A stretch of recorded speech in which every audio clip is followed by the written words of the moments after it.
നിങ്ങൾക്കെന്റെ സ്നേഹ അഭിവാദ്യങ്ങൾ.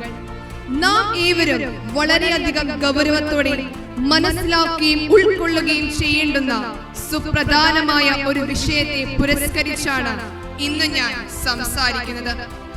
മാനവരാശി അതിന്റെ ആദ്യം മുതൽ ഒട്ടനവധി ദുരന്തങ്ങളും വൈതരണികളും കടമ്പകളും നേരിടുകയും ആ പ്രതിസന്ധികൾ അഖിലവും നിഷ്പ്രയാസം തരണം ചെയ്യുകയും ചെയ്തിട്ടുണ്ട്. എന്നാൽ നാം രക്ഷ പ്രാപിക്കാൻ ഒരു വഴിയും പഴുതും കാണാതെ പരിഭ്രാന്തിയോടെ വിറങ്ങലിച്ചു നിൽക്കുന്ന ഭീകരവും ഭീഭത്സവുമായ ഒരു ലഹരിയാണ് നമ്മുടെ സമൂഹത്തെ കാർന്നു തിന്നുന്നത്. മദ്യവും മയക്കുമരുന്നുമൊക്കെ ഉപയോഗിച്ചു തുടങ്ങുന്ന പ്രായം മുൻപത്തേനേക്കാൾ ഭീകരമായി താഴേക്ക് വന്നിരിക്കുന്നു. 16ഉം 17ഉം ഒക്കെ ആയിരുന്നത് ഇപ്പോൾ 12ഉം 14ഉം വയസ്സായി കുറഞ്ഞിരിക്കുന്നു. ലഹരിയുടെ ഉപയോഗം മാരകമായ ഒരു വിപത്തായി മാറിയിരിക്കുന്നു.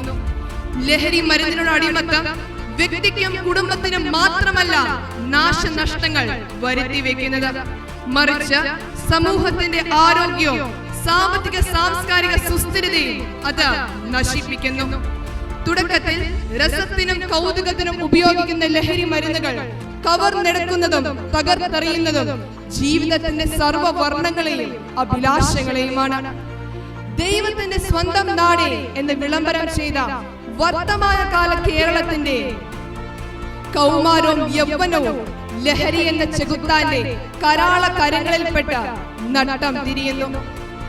ജന്മം നൽകിയ മാതാവിനെ ജനിപ്പിച്ചതിന്റെ കടം വീട്ടാൻ ഞാൻ കടുത്തറത്തി കൊന്നിരിക്കുന്നുവെന്ന പൈശാചികമായ ചേഷ്ടയെ വിളിച്ചു പറയുന്ന യൗവനവും പ്രിയപ്പെട്ട മാതാവിനെ ചുറ്റികയ്ക്ക് തലയൂട്ടിയടിച്ച് പൊട്ടിക്കുന്നതും വാർദ്ധക്യത്തിലേറിയ മുത്തശ്ശനെയും മുത്തശ്ശിയെയും കൊന്നുകളയുന്നതും ഒരേ ഉദരത്തിൽ ജനിച്ചു വളർന്ന തന്റെ പ്രിയപ്പെട്ട അനുജന്റെ കപാലം ചുറ്റികയ്ക്ക് അടിച്ചു പൊട്ടിച്ച് നിഷ്പ്രയാസം കൊന്നുകളയുന്നതും ഒരേ ഉദരത്തിൽ ജനിച്ച തന്റെ സഹോദരിയുടെ പുണ്യമേനിയെ രതിക്രീഡയാൽ നൃത്തമാടുന്നതിലേക്കും കേരളത്തിന്റെ യൗവനവും കൗമാരത്തെയും സാംസ്കാരികമായി തകർത്തെറിഞ്ഞത് ലഹരി എന്ന കൊടും പാഷാണമല്ലാതെ മറ്റാരാണ്? പറക്കമുറ്റിയിട്ടില്ലാത്ത ജീവിതത്തിലേക്ക് കാലെടുത്ത് വെച്ചിട്ട് പോലുമില്ലാത്ത 10ാം ക്ലാസ്സിലെ പാവം ഷഹബാസിന്റെ കണ്ണുകുത്തി പൊട്ടിച്ചിട്ടും കലിയടങ്ങാതെ സോഷ്യൽ മീഡിയ വഴി ഭീകരമായി ആഹ്വാനം നടത്തിയവർ അവസാനം കൊന്നു കൊലവിളിച്ച് സംഹാര താണ്ഡവ നൃത്തമാടുന്ന വർത്തമാന കേരളത്തിന്റെ ലക്കും ലഗാലുമില്ലാത്ത കൗമാരമേ, നിങ്ങൾ എവിടേക്കാണ് പോകുന്നത്? അപ്പോൾ നിങ്ങൾ എവിടേക്കാണ് പോകുന്നത്? സിന്തറ്റിക് രാസലഹരിയുടെ ഉന്മാദത്തിൽ തമോഗതത്തിൽ തകർന്നടിക്കും മുമ്പ് ഈ സമൂഹത്തെ തിരിച്ചു വിളിക്കേണ്ടിയിരിക്കുന്നു. തകർന്നടിക്കും മുമ്പ് തിരിച്ച് നടത്തേണ്ടിയിരിക്കുന്നു. ഓരോ ലഹരിയുടെ ഉപയോഗവും അക്രമത്തിലേക്കും അരാജകത്വത്തിലേക്കും ലഹരിയുടെ ഉന്മാദത്തിലേക്കും നാം പ്രോത്സാഹിപ്പിക്കരുത്.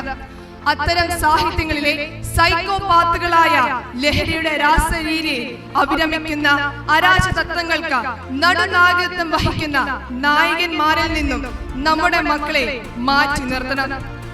ചെറുനാളിലെ നമ്മളുടെ മക്കൾക്ക് ഈ മാതൃകകൾ കർശനമായി പകർന്നു നൽകണം. ജീവിതമാണ് ലഹരി എന്ന പുണ്യ പരമാർത്ഥം നമ്മുടെ ജീവിതത്തിൽ പകരുന്നതിനോടൊപ്പം മറ്റുള്ളവരുടെ ജീവിതത്തിലേക്കും നാം പകർന്നു നൽകണം. നമ്മുടെ കൗമാരങ്ങളുടെയും യൗവനത്തിന്റെയും അടിവേരറക്കുവാൻ ഉരുമിട്ടിറങ്ങുന്ന പിശാചിന്റെ സന്തതികൾക്കെതിരെ നാം പോരാടണം.